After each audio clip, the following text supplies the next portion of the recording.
आफ्नो यो अनलाइन सपिङको एउटा यो प्रोजेक्टलाई हामीले अगाडि बढाइरहेको छौँ। हामी चाहिँ यो फेजसम्म चाहिँ हामीले कभर अप गरिसकेको छौँ। यदि चाहिँ यहाँसम्म चाहिँ कभर अप भएको छैन भनेपछि यो चाहिँ अनलाइन सपिङ भनेर एउटा प्लेलिस्ट छ यो च्यानलमा, त्यहाँ गएर अगाडिको पोर्सनहरूलाई चाहिँ म भिजिट गर्न रिक्वेस्ट गर्छु। यहाँसम्म चाहिँ हामीले यो क्रिएट गरिसकेको छौँ। हामीले चाहिँ यो टु कार्ट पनि हामीले क्रिएट गरेको छौँ। हामीले कार्टमा पनि पठाउन सक्छौँ। हामीले यसको क्वान्टिटीलाई हामीले इन्क्रिमेन्ट पनि गर्न सक्छौँ। यसलाई हामीले रिमुभ पनि गर्न सक्छौँ, यो सबै कुराहरू। अनि हामीले यहाँ चेकआउट पनि गर्न सक्छौँ यो, अनि हामी कन्टिन्यू सपिङ पनि गर्न सक्छौँ। यो फेजसम्म चाहिँ हामी आइसकेको छौँ। हामीले चाहिँ हामीले हेर्दा चाहिँ हाम्रो यति मैले चाहिँ यहाँ चाहिँ मैले 20 वटा आइटमहरूलाई चाहिँ मैले यहाँ चाहिँ मैले अपडेट गरेँ, चेकआउट गरेँ भनेपछि, अथवा मैले अपडेट गरेँ भनेपछि यहाँ चाहिँ 20 वटा आइटम भइसकेपछि चाहिँ यहाँ योर कार्ट इज एम्प्टी भनेर यो कुराहरू चाहिँ हामीलाई नदेखाउनु पर्ने हो। हामीलाई चाहिँ यो देखाइरहेको छ। अब यसलाई चाहिँ हामीले कसरी त्यहाँ बिल्डअप गर्ने त, अब ताकि हाम्रो यहाँ आइटमहरू छ भने यति चाहिँ आइटमहरू छ भन्ने, यदि त्यहाँ छैन भनेपछि चाहिँ त्यसलाई चाहिँ यहाँ छैन भनेर त्यो कुराहरूको लागि चाहिँ हामीले अब यहाँ एउटा कन्टेक्स्ट प्रोसेसर भनेर यो हाम्रो ज्याङ्गोको एउटा यो कन्टेक्स्ट प्रोसेसर भन्ने एउटा पाइथन फङ्सन छ। त्यसलाई चाहिँ हामीले यहाँ अब युज गर्नेछौँ। त्यसलाई चाहिँ हामीले त्यसले चाहिँ के गर्छ भनेपछि कन्टेक्स्ट प्रोसेसरले चाहिँ हाम्रो रिक्वेस्टलाई लिन्छ, अब्जेक्टको रिक्वेस्ट लिएर त्यसलाई चाहिँ हाम्रो डिक्सनेरी फर्मेटमा चाहिँ त्यसलाई हामीलाई चेन्ज गरिदिने काम गर्छ। त्यसको लागि अब चाहिँ हामी बिल्ट इन गरौँ। अब त्यसको लागि चाहिँ म अब अगाडि बढ्छु। यो चाहिँ हाम्रो यो कन्टेक्स्ट प्रोसेसर चाहिँ हाम्रो यहाँ अलरेडी हाम्रो यो सेटिङमा हेर्ने हो भने चाहिँ त्यहाँ अलरेडी हाम्रो यो चाहिँ हुन्छ। त्यहाँ हाम्रो कन्टेक्स्ट प्रोसेसर भनेर हाम्रो यो इन्स्टल एपमा पनि हुन्छ। यहाँ चाहिँ यहाँ चाहिँ हाम्रो यो चाहिँ हाम्रो टेम्प्लेट्सको हामी यो अप्सनमा गएर हामीले हेऱ्यौँ भने चाहिँ हामीले यहाँ कन्टेक्स्ट प्रोसेसरहरू देख्छौँ। हाम्रो चाहिँ यहाँ 4वटा हाम्रो कन्टेक्स्ट प्रोसेसर छ। एउटा चाहिँ यो फर्स्टमा चाहिँ हाम्रो एउटा यो कन्टेक्स्ट प्रोसेसर भनेर डिबग भनेको छ। यो चाहिँ यसले चाहिँ के काम गर्छ भनेपछि यसले चाहिँ हामीले बुलियनलाई यसले चाहिँ के गर्छ भनेपछि यसले सेट्स अफ बुलियनहरूलाई कन्टेन गरेको हुन्छ। अनि त्यसले चाहिँ एसक्यूएल क्वेरिजहरूलाई पनि त्यसले कन्टेन गरे हुन्छ, जसले चाहिँ के गर्छ भनेपछि एसक्यूएल क्युरीहरूलाई हामीले एक्जिक्युट गऱ्यौँ भने रिक्वेस्टहरूमा त्यो प्रोभाइड गरिदिने काम गर्छ। अनि सेकेन्ड छ हाम्रो चाहिँ यहाँ रिक्वेस्ट छ। यसले चाहिँ के गर्छ भनेपछि रिक्वेस्ट भेरिएबलहरूलाई चाहिँ प्रोभाइड गरिदिने काम गर्छ। अर्को छ हाम्रो यो अथ भनेर, यसले चाहिँ हाम्रो के गर्छ भनेपछि युजर भेरिएबलहरूलाई चाहिँ रिक्वेस्टमा प्रोभाइड गरिदिने काम गर्छ। र एउटा लास्ट हुन्छ हाम्रो यो मेसेजेस भनेर। अनि त्यस पछाडि चाहिँ हाम्रो यो ज्याङ्गो country message dot context processor messages भयो। यसले चाहिँ हाम्रो के गर्छ भने मेसेज फ्रेमवर्कलाई यसले चाहिँ कन्टेन गर्ने काम गरेको हुन्छ। यसरी हाम्रो 4वटा यहाँ प्रोसेसर छ। एउटा चाहिँ हाम्रो डिबग गर्नलाई हामीले एसक्यूएल क्वेरिजहरूलाई हामीले गर्नलाई चाहिँ हामीले यो कन्टेक्स्ट प्रोसेसर डट डिबगलाई हामीले युज गर्छौँ। अनि हाम्रो चाहिँ कन्टेक्स्ट प्रोसेसर डट रिक्वेस्ट चाहिँ हामीले यो रिक्वेस्टहरूलाई हामीले रिक्वेस्ट भेरिएबलहरूलाई हामीले कन्टेक्स्टमा हामीले पठाउनु पऱ्यो भने चाहिँ हामीले त्यसलाई यो युज गर्छौँ। हाम्रो चाहिँ यहाँ प्रोसेसरहरू हाम्रो चाहिँ युजर रिलेटेड भेरिएबलहरूलाई चाहिँ हामीले रिक्वेस्टमा पठाउनु पऱ्यो भने चाहिँ हामी चाहिँ यो कन्टेक्स्ट प्रोसेसर डट अथ भनेर हामीले युज गर्छौँ। र मेसेज फ्रेमवर्कहरूलाई युज गर्नलाई चाहिँ हाम्रो यो हुन्छ। अब यो कुराहरू भयो। हाम्रो चाहिँ सीएसआरएफ टोकन भनेर पनि हामीले पढ्छौँ, हामीले त युज पनि गर्छौँ। हामीले सीएसआरएफ टोकन हामीले जुन पनि हामीले फोर्स फर्महरू हामीले क्रिएट गऱ्यौँ भने हामी चाहिँ त्यहाँ हामीले यो करसाइट रिक्वेस्ट फर्गेटरी भनेर यो सीएसआरएफ अट्याकहरूलाई गर्नलाई चाहिँ हामीले यो हामीले प्रोभाइड गरेको हुन्छौँ। त्यो पनि हाम्रो कन्टेक्स्ट प्रोसेसर हो, बट हाम्रो चाहिँ त्यो चाहिँ यहाँ देखिएको छैन देखिनलाई चाहिँ, बट चाहिँ त्यो हाम्रो जहिले पनि त्यो हाम्रो इनेबल हुन्छ। त्यसलाई चाहिँ हाम्रो कहिले पनि हाम्रो चाहिँ अफ हुँदैन। अब यो कुराहरू भइसक्यो। अब यो चाहिँ हाम्रो बेसिक इन्ट्रोडक्सन थियो। हाम्रो कन्टेक्स्ट प्रोसेसर भनेको के, कन्टेक्स्ट प्रोसेसर भनेको चाहिँ एउटा के हो, पाइथनको एउटा फङ्सन हो, जसले चाहिँ के गर्छ भनेपछि रिक्वेस्ट अब्जेक्टलाई हामीले टेक्स्ट गरेर त्यसको रिक्वेस्ट अब्जेक्टलाई आर्गुमेन्ट्सको आधारमा टेक गरेर त्यसले चाहिँ के गर्ने काम गर्छ भनेपछि रिटर्न गर्ने काम गर्छ डिक्सनेरी। त्यो कुराहरू चाहिँ बेसिकल्ली त्यो हो। अब चाहिँ हामीले यसमा चाहिँ अब हाम्रो यो प्रोजेक्टमा चाहिँ हामीले त्यसको युज गर्नेछौँ। अब फर्स्ट अफ अल त अब हामीले कसरी सेट गर्ने त, अब हामीले कार्टमा चाहिँ हाम्रो कन्टेक्स्ट यो रिक्वेस्ट कन्टेक्स्ट हामीले कसरी त्यहाँ युज गर्ने त्यो कुराहरूको लागि चाहिँ फर्स्ट अफ अल चाहिँ म कहाँ जान्छु भनेपछि हाम्रो चाहिँ अब म चाहिँ यो कार्टमा जान्छु। कार्टमा गएर चाहिँ त्यहाँ मैले एउटा नाम एउटा मैले फाइल बनाउने छु। कहाँ गएर भनेपछि हाम्रो चाहिँ यो कार्टमा गएर मैले त्यहाँ चाहिँ एउटा फाइल बनाउने छु। त्यो फाइलको नाम दिनेछु मैले कन्टेक्स्ट प्रोसेसर डट पाई भनेर, CONTEXT context underscore SSORS poster dot PY भनेर यो चाहिँ मैले ओपन गरेँ। यो चाहिँ हाम्रो टर्मिनल भइहाल्यो। अनि त्यस पछाडि यो फाइलमा गएर मैले चाहिँ के गर्छु भनेपछि फरम डट कार्ट इम्पोर्ट के गर्छु भनेपछि कार्टलाई मैले इम्पोर्ट गर्छु। इम्पोर्ट गरिसकेपछि डिफाइन गर्छु कार्ट। यो चाहिँ के गर्छ भनेपछि हाम्रो रिक्वेस्ट लिन्छ। रिक्वेस्ट लिएर रिटर्न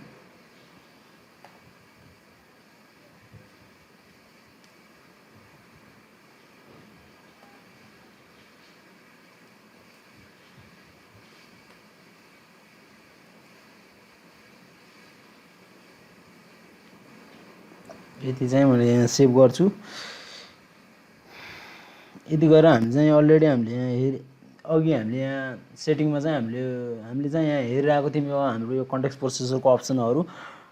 यसमा चाहिँ हामीले के गर्नुपर्छ भनेपछि एउटा चाहिँ यसको तल म्यासेजदेखि तल चाहिँ एउटा हामीले एड गर्नुपर्ने हुन्छ। त्यो चाहिँ कार्ट डट हामीले जुन चाहिँ अहिले भर्खर क्रिएट गऱ्यौँ त्यही चाहिँ अब context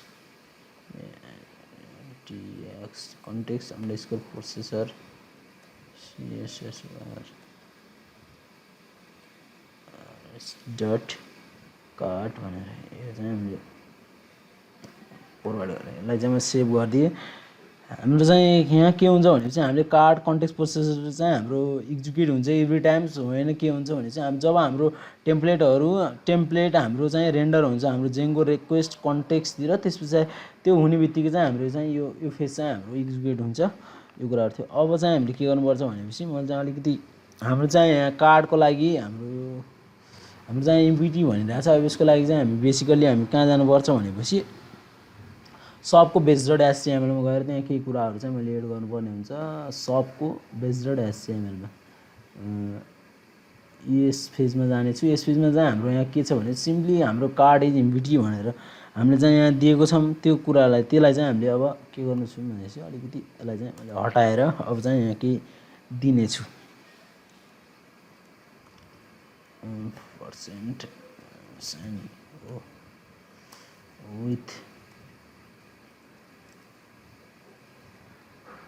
with total underscore ITM card truncate गरेर यसलाई चाहिँ यसको चाहिँ के दिन्छ भनेपछि लेन्थ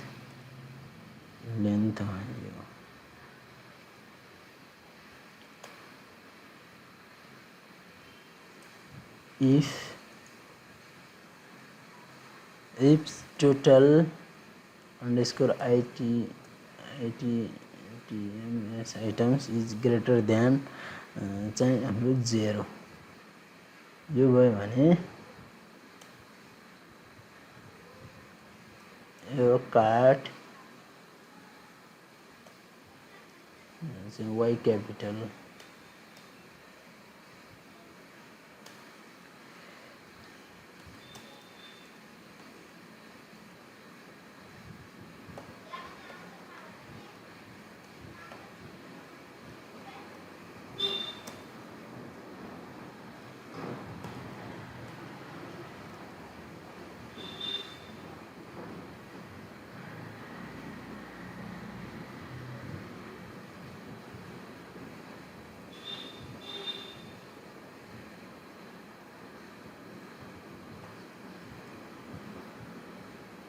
यो चाहिँ हाम्रो यहाँ कार्ड इक्वल टु हाम्रो चाहिँ के हुनु भनेपछि डिटेल हुने यो चाहिँ यसलाई चाहिँ यस्तो गराएर यो चाहिँ हाम्रो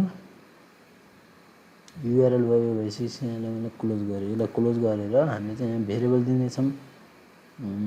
यसमा चाहिँ के दिनेछौँ भनेपछि टोटल आइटम्स हुने भयो।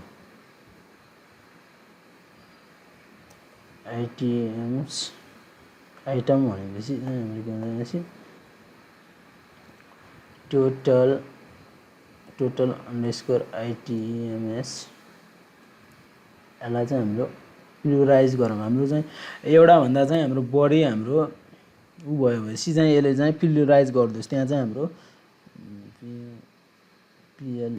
PLURALI जेडी यसले चाहिँ प्रियोराइज गरिदियोस्। हाम्रो चाहिँ एउटा मात्रै भयो भने चाहिँ एउटा मात्रै छ आइटम भनोस्। यदि त्योभन्दा बढी भएपछि चाहिँ लास्टमा यास थपिदिन्छ यसले। यसलाई चाहिँ कमा गर्ने अनि त्यस पछाडि त्यसको चाहिँ हामीले के गरौँ प्राइस पनि अब दिउँ।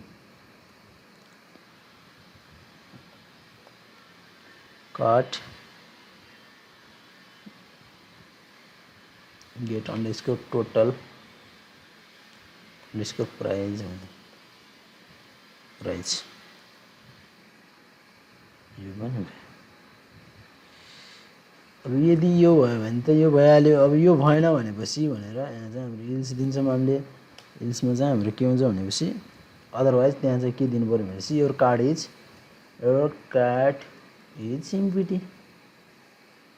एम्प्टी यो चाहिँ हामीलाई डिस्प्ले हुनु पर्यो। यो भयो। यो भइसकेपछि हामी चाहिँ विथ पनि स्टार्ट गरेको छौँ भनेपछि त्यो विथलाई पनि क्लोज गर्नु पर्यो। पर्सेन्ट इन्ड विथ यसलाई चाहिँ मैले सेभ गरेँ।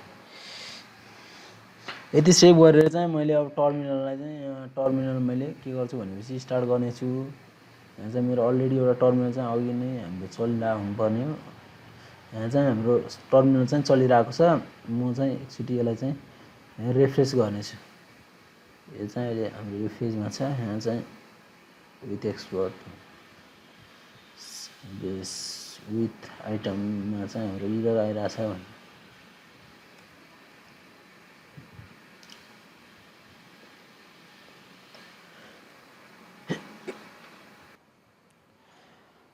हाम्रो चाहिँ यहाँ यसमा इरर देखाइरहेको छ। यो इरर चाहिँ हाम्रो अलिकति यो स्पेसहरू दिएन भने पनि इरर हुन्छ। अघि चाहिँ हाम्रो यस्तो भएर अलिकति इरर देखाइरहेको थियो। यसलाई चाहिँ हामीले इरर मिनिमाइज गर्नलाई सिम्पल कुराहरू राइट लेख्दा पनि हाम्रो कहिलेकाहीँ इरर आउँछ। कहिलेकाहीँ हामीले यो ग्यापिङहरू दिनुपर्ने हुन्छ।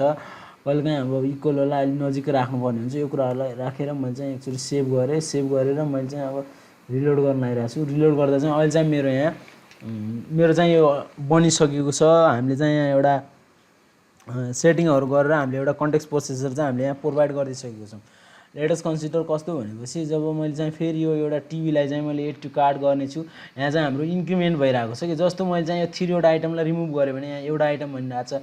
मैले चाहिँ यसलाई रिमुभ गरेँ भने चाहिँ हाम्रो के भनिरहेको छ यो कार्ड इज एम्प्टी भनिरहेको छ। कन्टिन्यू सपिङमा गएर फेरि मैले चाहिँ यसलाई के गर्न सक्छु भनेपछि यसो क्वान्टिटीहरू मैले चाहिँ इन्क्रिमेन्ट गरेर यहाँ चाहिँ एड गर्न सक्छु। यहाँ चाहिँ मेरो अहिले एउटा छ। मैले चाहिँ यहाँ 14वटा आइटमलाई मैले गरेँ भनेपछि यहाँ चाहिँ मैले अपडेट गरेँ भनेपछि यहाँ चाहिँ 14 आइटम भनेर दिइरहेको छ। यो कुराहरू चाहिँ हाम्रो यहाँ चाहिँ भइसकेको छ। हामीले चाहिँ यति चाहिँ हामी गरिसकेको छौँ। यस लेक्चरमा चाहिँ यति नै। Thank you.